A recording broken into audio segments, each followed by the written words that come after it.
পশরা সাজাও, চলো বিটিকিনি ছোলা করে তোমার গোবিন্দ দল সমান করে আসে। রাধারানী এবার উন্নধ্বনি গায়ধ্বনি নিয়ে পশরা সাজাতে লাগলেন। চারি রসের পশরা সজ্জিত করলেন। কি দধি দুগ্ধ ভিতর গোল, এটা বাইরে সাজালেন। আর অন্তরে সবার অলক্ষ্যে আরেকটি পশরা সাজিয়ে দিলেন। সেখানেও তিনি চারখানা নামাজ দিলেন। কি নশ্বর সত্য বাৎসল্য মধুর। কারণ এই পশরাটা যদি ঠিকঠাক সাজানো না হয়, বাইরে আপনি হাজার ভালো মন্দ দিয়ে যতই পশরা সাজান না কেন, গোবিন্দ সেবা দিতে পারবেন না। তাই রাধারানী অন্তরে দধি দুগ্ধ ঘৃতগুলির পশরা সজ্জিত করে, এই পশরাটার নাম হলো এই দেবী পশরা। এটা ভালো করে সাজিয়ে নিয়ে বাইরে তিনি দধি দুগ্ধ ঘৃতগুলির পশরা সাজিয়ে সতীদের সঙ্গে চলেছেন। এবার কৃষ্ণ দর্শনে বৃন্দাবনের পথে যাওয়ার সময় রাধারানীর অবস্থাটা কেমন দেখুন। এই কথা বলিতে আস্বাদন করলে আমরা বুঝতে পারবো যে কৃষ্ণ ভক্ত যিনি হন, তার গমনেই বোঝা যাবে কৃষ্ণ প্রেম তার কত গাঢ় হয়েছে। অতঃপর কৃষ্ণ বর্ণনা করেছেন রাধারানীর গমন ভঙ্গিটা নিয়ে। ললিতা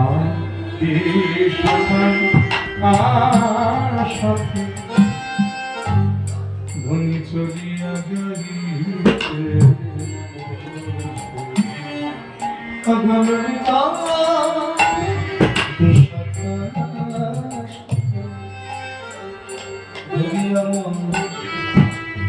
চলিয়া যাইতে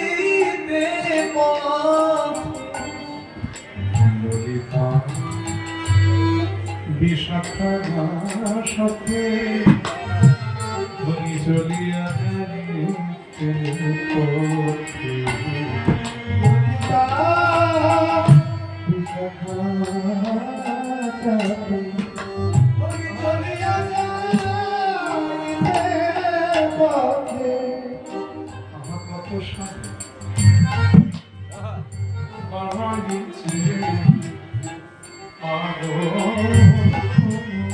কত সাথে বানাইছে রাধার চলিছে ভাবসা আমার এলাইছে চলিছে ভাবসা উথলিছে ভাবসা। উথলিছে শব্দের অর্থ উথলিছে মানে উথলে পড়ছে। উথলে পড়াটা কেমন? একটা পাত্রে একটু দুধ রেখে যদি উনুনে জাল দেওয়া যায়, দেখবেন আগুনের তাপমাত্রাটা যদি বেশি হয়ে যায়, দুধটা কি হয়? পাত্র থেকে উথলে পড়ে। তেমনি আজকে রাধারানীর ভাবের সারবস্তুটা এই দেহ পাত্র থেকে উথলে পড়ছে। কেন? না কৃষ্ণ বিরহজনিত তাপটা একটু বেশি হয়ে গেছে।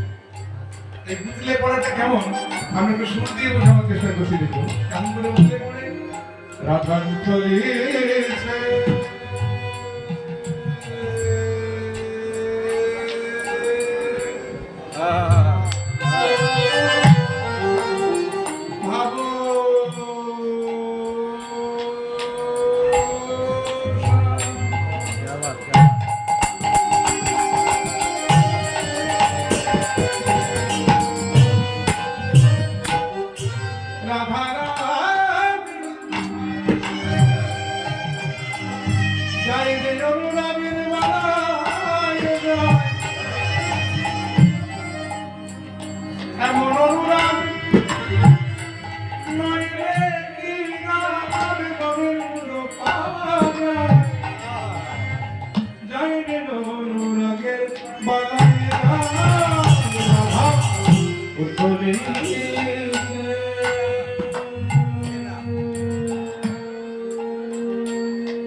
ভাবো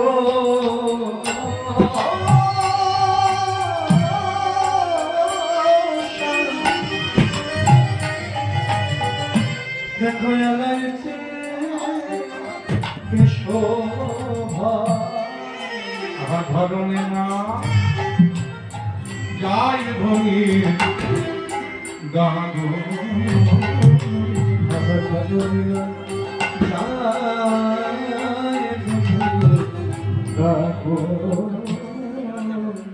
রাধা ঢোলে ঢোলে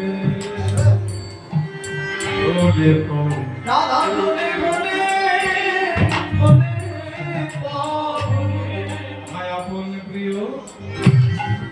সখীর অঙ্গে ধরে ধরে ধরে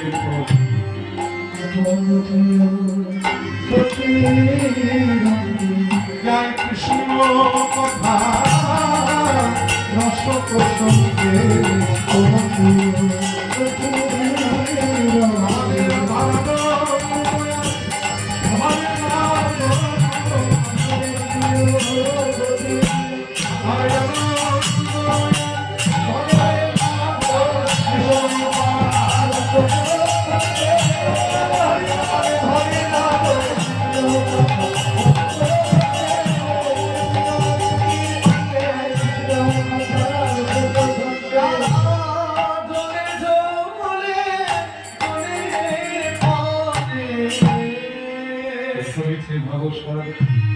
এলাইছে কিশোর ধরণী না যায় বন্ধের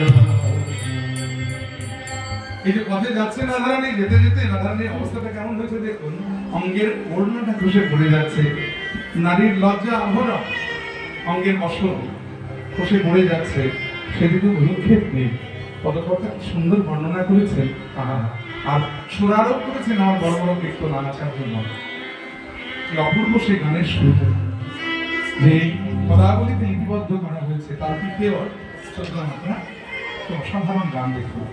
রাধা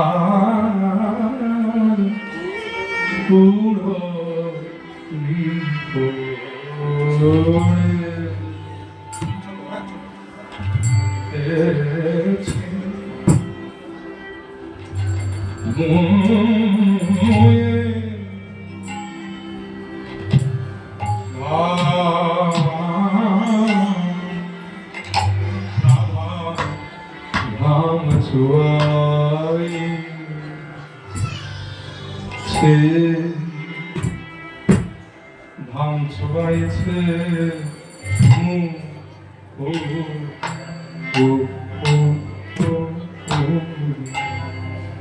রাধার পুরী করে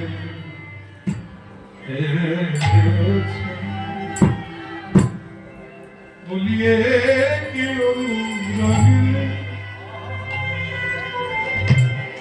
একই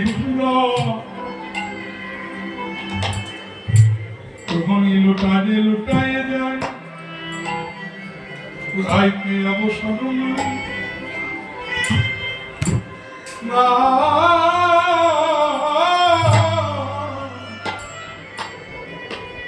এমন অনুরাগ তার মতো, এমন অনুরাগ নইলে কি গোবিন্দ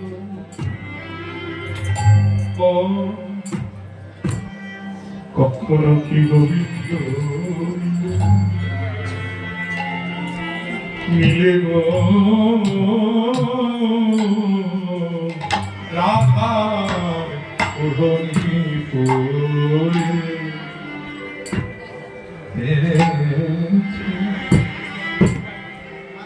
বলিয়ে কি অনুরাগে একই অনুরাগ পুরহানি ভূমে লুটায়ে লুটায়ে যাও রাইতে অবসর না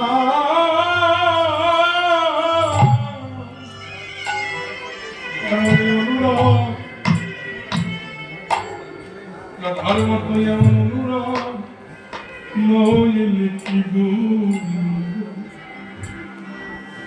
ও কখনো কি গোবিন্দ মিলে গো রাধা গণি গোরে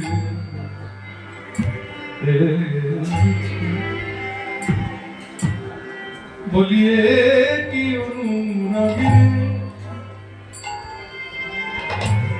কি অনুরাগ আমাদের ভাবে মই রাধারানী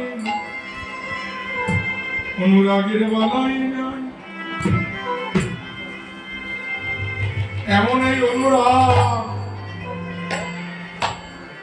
রাধার মতো এমন অনুরাগ, এমনই অনুরাগ যার হয়েছে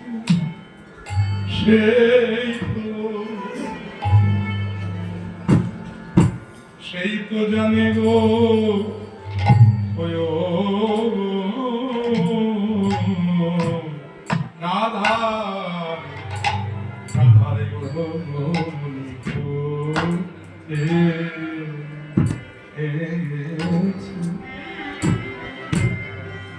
আমাদের রাধার ধনী ভূমি লুকায় কৃষ্ণ অনুরাগিনীর উড়ান ভূমি লুকায় লুকায় যায় উড়াইতে অবসর না দেখো এলায় পড়েছে কে যে দেখো আমাদের রাধারানীর নাহি বাচ্চা আবে কি আবে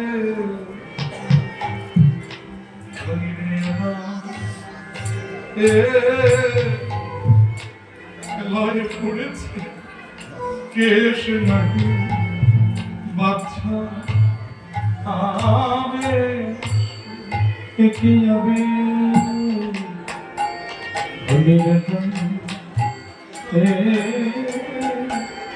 পড়েছে কেশ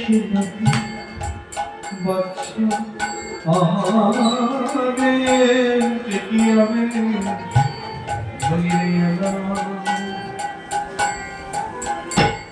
এলাহি পড়েছে কেশ নাহি বাচ্চা আবে কি আবে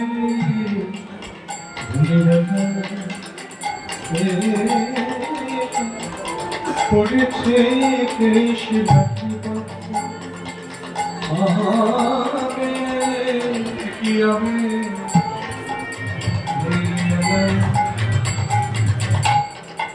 পড়েছে কেশ নাহি বাচ্চা আবে কি আবে পড়েছে কেশ কি আবে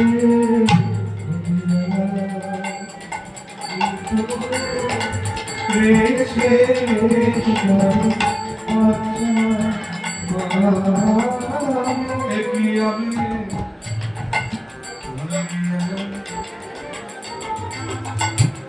পড়েছে কেশ নাহি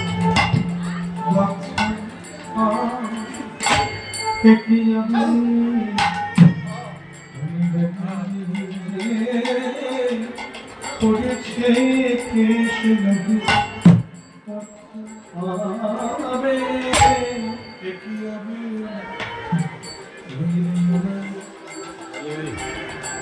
পড়েছে কেশ নাহি বাচ্চা আবে কি আবে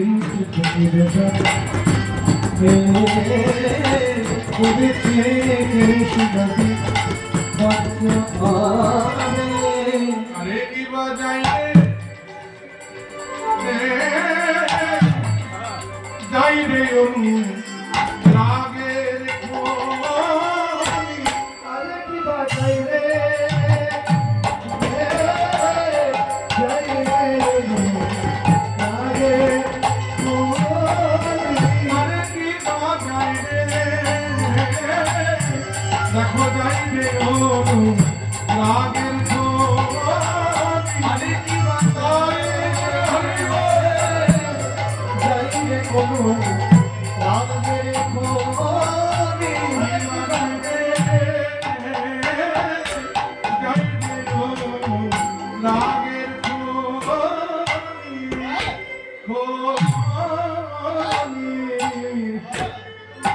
এমনই অনুরাগ রাধার মতো এমনই অনুরাগ নইলে কি গোবিন্দ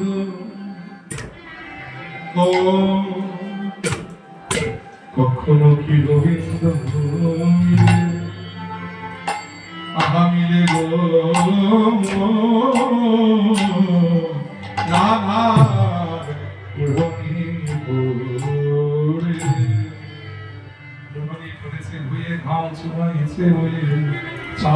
মুক্ত করেছে সবে মথুরার দিকে আর পথে না আরে পাতে না তাকে পাতিয়া মঙ্গল ভাগা বসেছে কানা বসেছে কানা এদিকে ভগবান কি করেছে একটা তিন রাস্তার মোড়ে ঘটের গলায় মালা দিয়ে দানি সেজে বসে গেছেন আর রাধারানী যেই সখীদের নিয়ে ওখানে এসেছেন উনি দাঁড়িয়ে বেশি গোবিন্দ রাধার পথ আগলে দাঁড়িয়ে বলে যে যাবে ও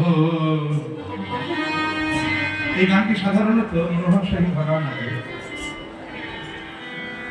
ইন্দ্রভাষাতে গাওয়া হয় কিন্তু আমাদের শ্রীখণ্ডের ঘরে এই মায়ের কাছে শিখেছি খুব অসাধারণ সুরের লালিত্য দাসপেড়ে তাহলে একে গাওয়া হয় দেখুন কি সুন্দর গান কি সুন্দর সুর যদিও ইন্দ্রভাষা আমি শিখেছি পিরুজদার কাছে তো মায়ের কাছে শিখেছিলাম এই গানটি সেটা একটু শোনাবার চেষ্টা করছি আরে ও গোমা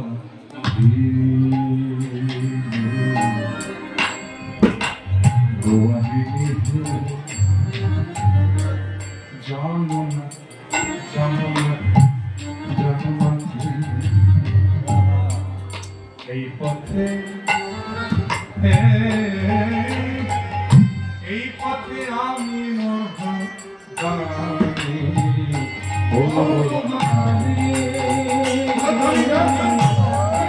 তোমার দিকে তুমি জানো না বিনা লাগে এই পথে আমি বাবা লাগে অনন্তকাল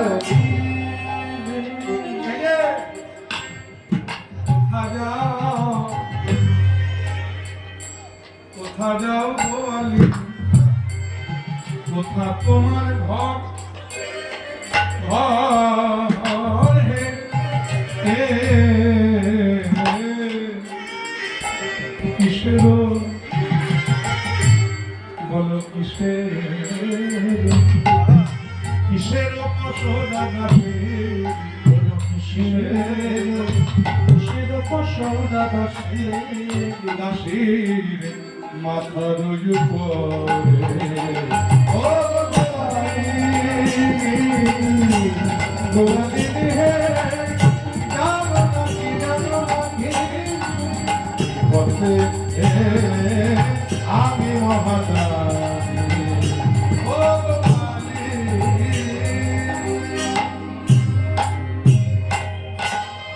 এই যে ও গোপালী নিগম তোমরা কি নিয়ে কোথায় যাচ্ছ গো একবার নামাও না দেখি হে নামাও না দেখি হে নামাও না দেখি হে দেখি হে কোথায় চলেছ নামাও না দেখি হে কোথায় চলেছ নামাও না দেখি হে কোথায় চলেছ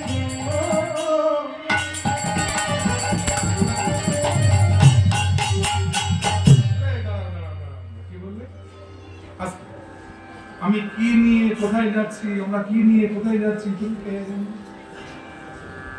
তোমার পরিচয় কি এত প্রশ্নের উত্তর তোমাকে আমি দেব তুমি কে শোনো শোনো শোনো শোনো আমি বলছি শোনো আমরা কি নিয়ে কোথায় যাচ্ছি তোমার বলেই ফেলি অত দেখানোর কি আছে বলে দিচ্ছি শোনো দবি দবি দবি এই পশরা জানা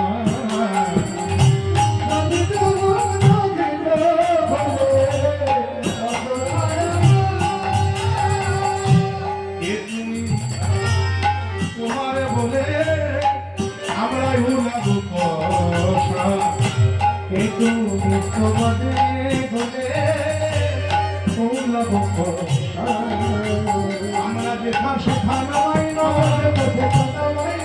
তার কাছে নামাই না তার কাছে নামাই না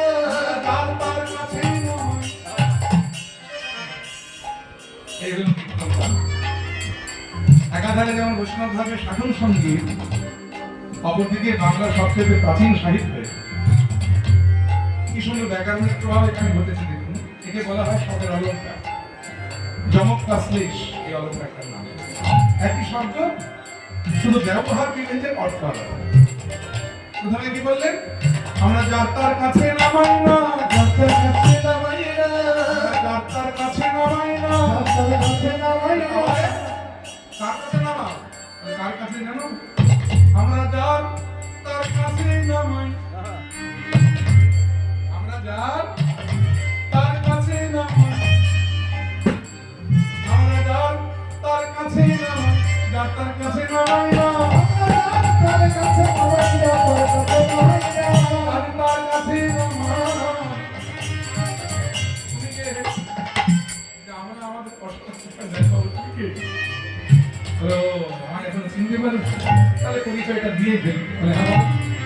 ওই ঘাটের ভালোভাবে আমি পথের মহাদানি ওই ঘাটের তোমার আমি পথের মহারানী। দেখুন দুটো কাজই কিন্তু ট্যাক্স আদায় করে, একটা পারের ট্যাক্স আর একটা পথের ট্যাক্স। দানির সাথে বৈষ্ণব অভিধান করে দেখে নেবেন, কিছুদিন আগে এই গানটি নিয়ে একটা মানে হয়েছে, একটু বিবাদ, মানে এই সোশ্যাল মিডিয়াতে আজকাল দেওয়া হয়, আমি দেখছিলাম যদিও। আমার এই গানের একটা লিঙ্কে একজন কমেন্ট করেছে যে দানের অর্থ বোঝে না, সে দান গাইতে এসেছে। মানে উনি জানেন দান মানে শুধু বোধহয় দেওয়া। বৈষ্ণব অভিধানটা খুলে দেখলেন, যখন বৈষ্ণব অভিধান তাকে দেখালাম, সে বলছে যে যে এটা প্রাচীন বাংলা সাহিত্য আধুনিক সাহিত্যের সঙ্গে কোনো মিল নেই। এটা বুঝি না বাংলা সাহিত্য কাকে বলে, কারণ বৈষ্ণব পদ বলে হাত ধরে বাংলা সাহিত্য সৃষ্টি হয়েছে। বৈষ্ণব অভিধান থেকে দেখে নেবেন, দান শব্দের অর্থ হলো কর, অথকর, আর দানি শব্দের অর্থ হলো তিনি কর আদায় করেন। যাই হোক, আবার দান শব্দে দেওয়াও হয়, দান শব্দে গুটি চালা হয়, মানে যেমন যেমন দাবার গুটি চালাকে দান ফেলা বলে, আশার গুটি চালাকে দান ফেলা বলে। দান শব্দের বিভিন্ন অর্থ আছে। তো যাই হোক, এখানে দান শব্দে ওই কর বা ট্যাক্স বলা হয়েছে। ঘাটের ঘাটওয়াল মানে ঘাট দিয়ে পার হতে গেলে ঘাটে করে দিতে হয়, সেটা এক প্রকারের ট্যাক্স আদায়। আর পথে দিয়ে গেলে পথের যে কর দিতে হয়, সেটা এক প্রকারের ট্যাক্স আদায়। তো আমি দুটো চাকরি করি এক মাইনে, মানে কংস রাজার কাছে নালিশ গেছে, যে কংস রাজার কাছে যে নালিশ গেছে, নালিশটা হলো ওই বৃন্দাবন থেকে যারা মথুরায় যায়, ঘাট দিয়ে গেলে ঘাটের খড়ি দেয় না, পথে দিয়ে গেলে পথের খড় দেয় না। তাই মহারাজ আমাকে এক মাইনেতে দুটো চাকরি দিয়ে পাঠিয়েছে। তাই আমি ওই ঘাটের ভালোভাবে আমি পথের মহাদানি।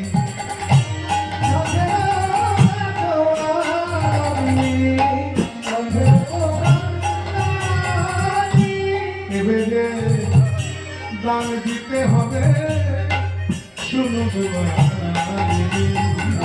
এবারে দান দিতে হবে, শোনো ছাড়বো না ছাড়বো না ছাড়বো না ছাড়বো না ছাড়বো না ছাড়বো না ছাড়বো না দান দিয়ে যেতে হবে, ছাড়বো না ছাড়বো না দিয়ে যেতে হবে, ছাড়বো না ছাড়বো না দান দিয়ে যেতে হবে, ওহে গোদের ভগবান দিয়ে যেতে হবে, ভগবান দিয়ে যেতে হবে, ছাড়বো না ছাড়বো না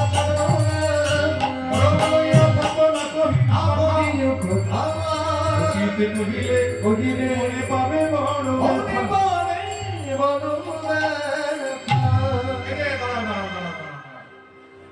এখন যদি উচিত বলি তো অনেক দুঃখ হবে, বলে কেন? ওই যে বলে না উচিত কথায় বন্ধু হয়ে যাবে, তুমি দামি হয়েছে, এরকম একটা ভালো চাকরি তোমায় কে দিলে না? এত ভালো চাকরি পেতে গেলে গুণ থাকার প্রয়োজন আছে। তাই বলো কুসুম পঞ্চম, তাই বলো কানাই হে ওহে কানাই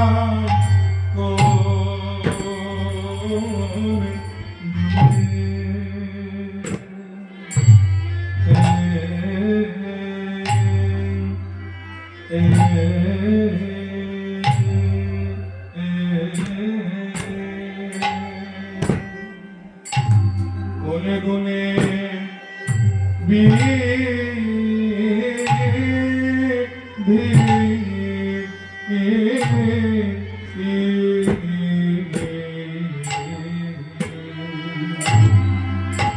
তোমায় দাবি করেছে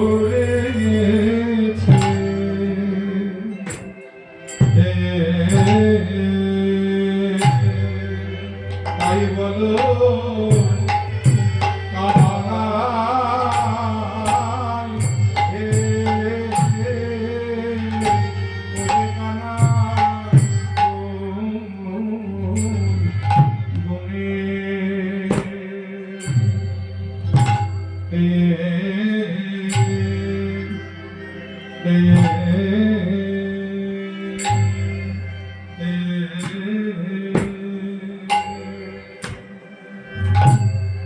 গুনে গুনে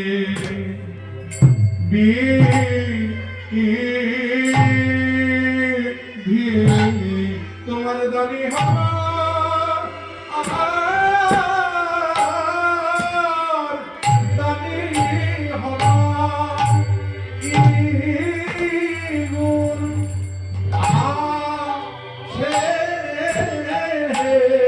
তাই বলো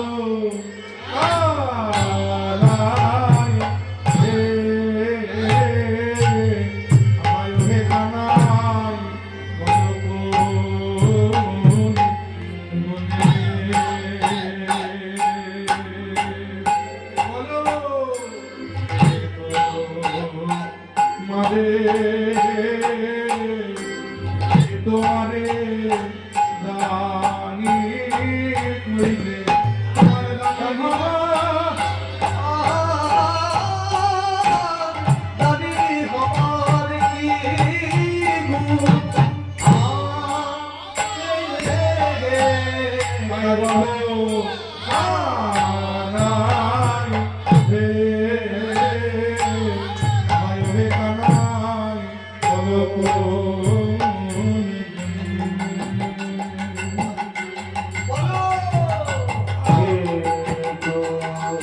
তোমারে দানি কইলে তোমার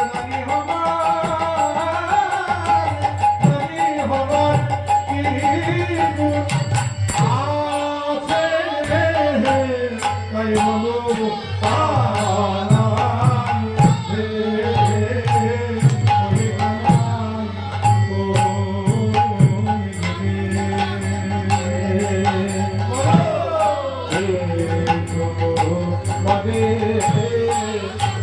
তোমারে দানি কইলে ও দানি বাবা দানি বাবা আজে তাই বলো হে ওই কানাই বলো গুনে এই যে কি গুণ আছে তোমার? হ্যাঁ? এরকম একটা ভালো চাকরি পেতে গেলে অনেক গুণ থাকার প্রয়োজন আছে। ট্যাক্সের অফিসার বলে কথা। কোন গুণ আছে তোমার? কোন গুণে? বলো কোন গুণে বিধি তোমার দানি করেছে বলো কোন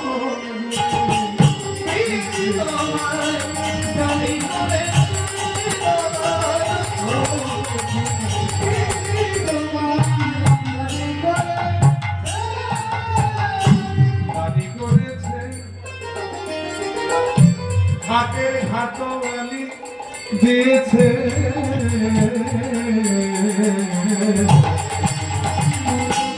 দানি করেছে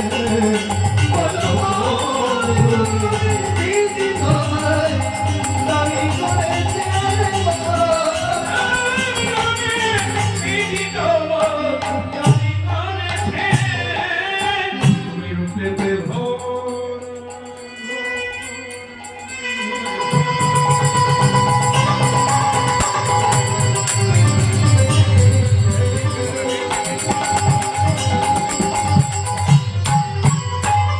কালো কামাই কি বলবো তোমার গুণের ওহে কানা তুমি রূপেতে ভোর ভ্রমর চেনেন মায়েরা? ভ্রমর চেনেন? তোমরা চেনো? কিরকম দেখতে? গায়ের রং কেমন?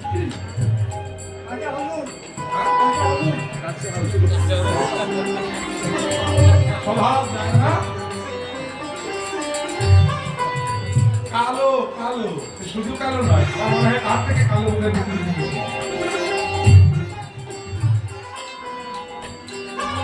মনে হয় কি জানেন?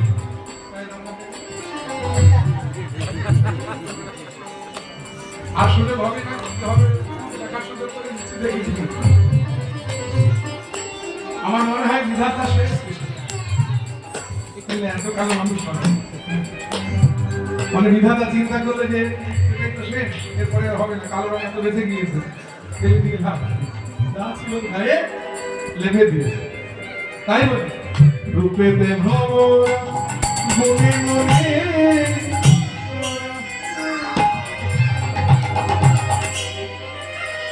ফুল খুঁজে পেয়েছি, দেখি না ব্রজের প্রসিদ্ধ নবনী চলল। দেশে নবনী নয়, ব্রজের প্রসিদ্ধ নবনী চলল। অর্থাৎ যে গোপীরা তারা তাদের উপাস্য দেবতার মানে নবনী সিদ্ধ করে ভাণ্ডে তুলে রাখে, ভগবান সেই গোপীদের ঘরে ঢুকে তাদের ভাণ্ড থেকে সিদ্ধ নবনীটা চুরি করে খায়। সিদ্ধ মানে আবার ভেবে নেবেন না রান্নাঘরে ভাতের হাঁড়িতে যেমন আলু সিদ্ধ ডাল সিদ্ধ বিদ্যুৎ সিদ্ধ দেয়, নবনী কিন্তু ওইভাবে সিদ্ধ করা নয়, সাধনার দ্বারা সিদ্ধ না করে। ভগবান সেই সম্ভাবনাটা চুরি করে আর ধনে ধবনে বসতি আছে তিনি পোড়া কাষ্ঠ বরণ উৎকৃষ্ট ঘোড়া কৃষ্ণ বদন পৌঁছে কৃষ্ণ বচন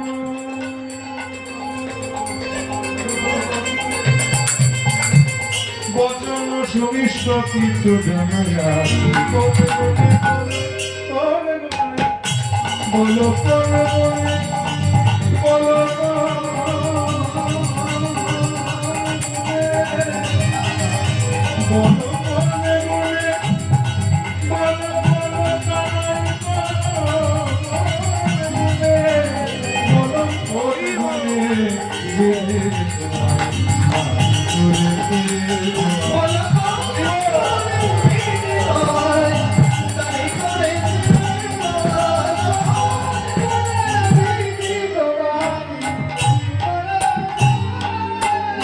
জাপিতে গোয়াল চড়াও ভেনুর পা না, যাত্রা তোলার ইচ্ছে ছিল না, কিন্তু তোমার এই অভাব দেখে তোমার জাত না তুলে পাবো। চাপিতে গোয়াল চড়াও ভেনুর পা আর স্বভাবে রাখাল তোমার প্রভু না ঘুচে বনে বনে ভাব। আর কি করো? হাট, হাট, হাট। পুরো সভ্য জাতি, সভ্য মানুষের কাজ নয়। লেখাপড়া জানলে কোথায় এটা করতে না, পেটে কালি বিদ্যে নেই, স্কুলে যাও নাই কোনোদিন, ওই মাঠে মাঠে ঘুরে ঘুরে হ্যাঁ গরুর পেছনে চোখ। তাই তুমি ওই যে বনে বনে ভাও ভগবতী আকা বলি বনে ভাও ভবনি ভাতা আবার আপনি রাজা হও রাখাল মাঝে। দেখবেন জগতে অনেক মানুষ আছে তাদের পদবি দেওয়ার দরকার হয় না, নিজে থেকে নিয়ে থাকে, আছে না? পদবি দিতে হয় না, নিজে থেকে নিয়ে নেয়। সেই মামা ভাগ্নিকে বলছে যে শিখা এবছরের নট সম্রাট উপাধিটা পেয়ে গেলাম। ভাগ্নি বলছে কে দিল মামা? না না ভাগ্য কি ঘটা করে দিল।